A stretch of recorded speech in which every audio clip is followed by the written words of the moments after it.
Super star Rajinikanth என்றைக்குமே தனி single hero சப்ஜெக்டில் தான் நடிக்க விரும்புவார். ஆனால் சூப்பர் ஸ்டாரே மாறிட்டாருப்பா. சமீபத்தில் அவரோட படம் எல்லாமே பேன் இந்தியன் படமாக வருது. அதாவது அனைத்து இண்டஸ்ட்ரியில் இருக்கிற சூப்பர் ஸ்டார்களையும் கூப்பிட்டு அவர் படம் எடுக்கிறாரு.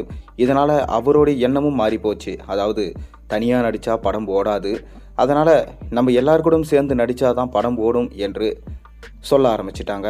ஆனால் இது உண்மை இல்லை. சூப்பர் ஸ்டார் ரஜினிகாந்த் அவர்கள் ஒரு இண்டஸ்ட்ரியில் மட்டும் லாபம் கிடைச்சா பத்தாது, நம்மளால் மொத்த இண்டஸ்ட்ரிக்கும் லாபம் கிடைக்கணும். அதுக்காக தான் பார்த்திங்கன்னா super star Rajinikanth pan India ஐடியாவை சொல்லி தன்னுடைய படத்தில் எல்லாமே பேன் இந்தியன் படமாக கொண்டு வராரு. இப்போ சமீபத்தில் அவரோட படம் பேன் இந்தியாவை எடுக்கப்படுதுன்னா அது கூலி படம் தான். இந்த கூலி திரைப்படத்தில் சூப்பர் ஸ்டார் ரஜினிகாந்த் தேவா என்ற கதாபாத்திரத்தில் நடிச்சிட்டு வராரு. மேலும் லோகேஷ் கனகராஜ் இயக்குறாரு. சன் பிக்சர்ஸ் பிரம்மாண்டமாக இந்த படத்தை ப்ரொடக்ஷன்ஸ் பண்ணுறாங்க. அனிருத் தான் மியூசிக் பண்ணிட்டுருக்காரு. மேலும் இந்த படத்தில் சூப்பர் ஸ்டார் ரஜினிகாந்தோட சேர்ந்து ஷௌபின் ஷாக்கர், உபேந்திரா, நாகார்ஜுனா, சத்யராஜ், ஸ்ருதிஹாசன் மற்றும் அமீர் கான் முக்கியமான வேடத்தில் நடிச்சிட்டு வராங்க. மேலும் இந்த படத்தோட ஷூட்டிங் இப்போ விறுவிறுப்பாக போய்கொண்டிருக்கு. முழுக்க ஆக்ஷன் ஓரியன்ட் படமாக இந்த படம் எடுக்கப்பட்டு வருதாம். தங்க கடத்தில் மையமாக வச்சு தான் இந்த கதை நகர்தான். அதனால் சூப்பர் ஸ்டார் ரஜினிகாந்த் தங்க கடத்தல்காரனாக இந்த படத்தில் நடிக்கிறாராம். சமீபத்தில் தான் இந்த படத்துடைய டீசர் ரிலீஸ் பண்ணியிருந்தாங்க. அந்த டீசர் பார்க்கறதுக்கு ரொம்பவே அருமையாக இருந்துச்சு.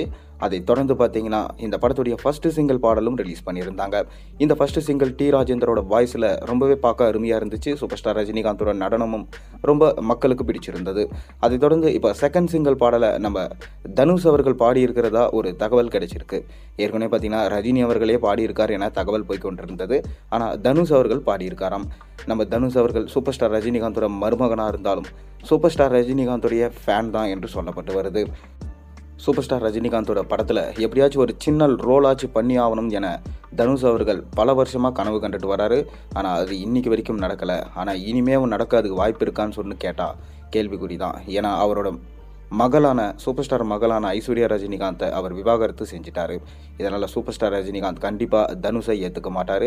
ஆனால் இன்னொரு பக்கம் என்ன சொல்கிறாங்கன்னா அது பர்சனல் விஷயம்பா, சொந்த வாக்கிய தூக்கி வந்து திரை வாக்கியில் கலக்கக்கூடாது. ரஜினி அவர்கள் ரொம்பவே விட்டு கொடுக்கும் மனப்பான்மையை கொண்டவர்.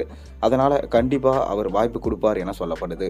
பொறுத்திருந்து பார்ப்போம். ஆனால் இப்போ நமக்கு கிடைச்சிருக்க லேட்டஸ்ட் தகவல் என்னென்னா கூலி படத்துடைய 2வது பாடலில் நம்ம தனுஷ் தான் பாடியிருக்காராம். தனுஷோட வாய்ஸில் பாடல் வந்தால் அனைத்து பாடல்களும் ஹிட் ஆகும். அப்படி தனுஷ் அவர்கள் ஒரு சூப்பரான பாட்டை இந்த படத்தில் பாடியிருக்காராம். அது ரொம்பவே அருமையாக வந்திருக்காம். கூடிய விரைவிலே அதற்கான அஃபிஷியல் அப்டேட் வரும்னு எதிர்பார்க்கலாம். மேலும் நீங்கள் தனுஷ் அவர்கள் கூலி படத்தில் பாடியிருந்தால் நல்லா இருக்குமா நல்லா இருக்காதுன்ற உங்களுக்கு கருத்தை மறக்காமல் கீழே கமெண்ட்டில் சொல்லுங்கள்.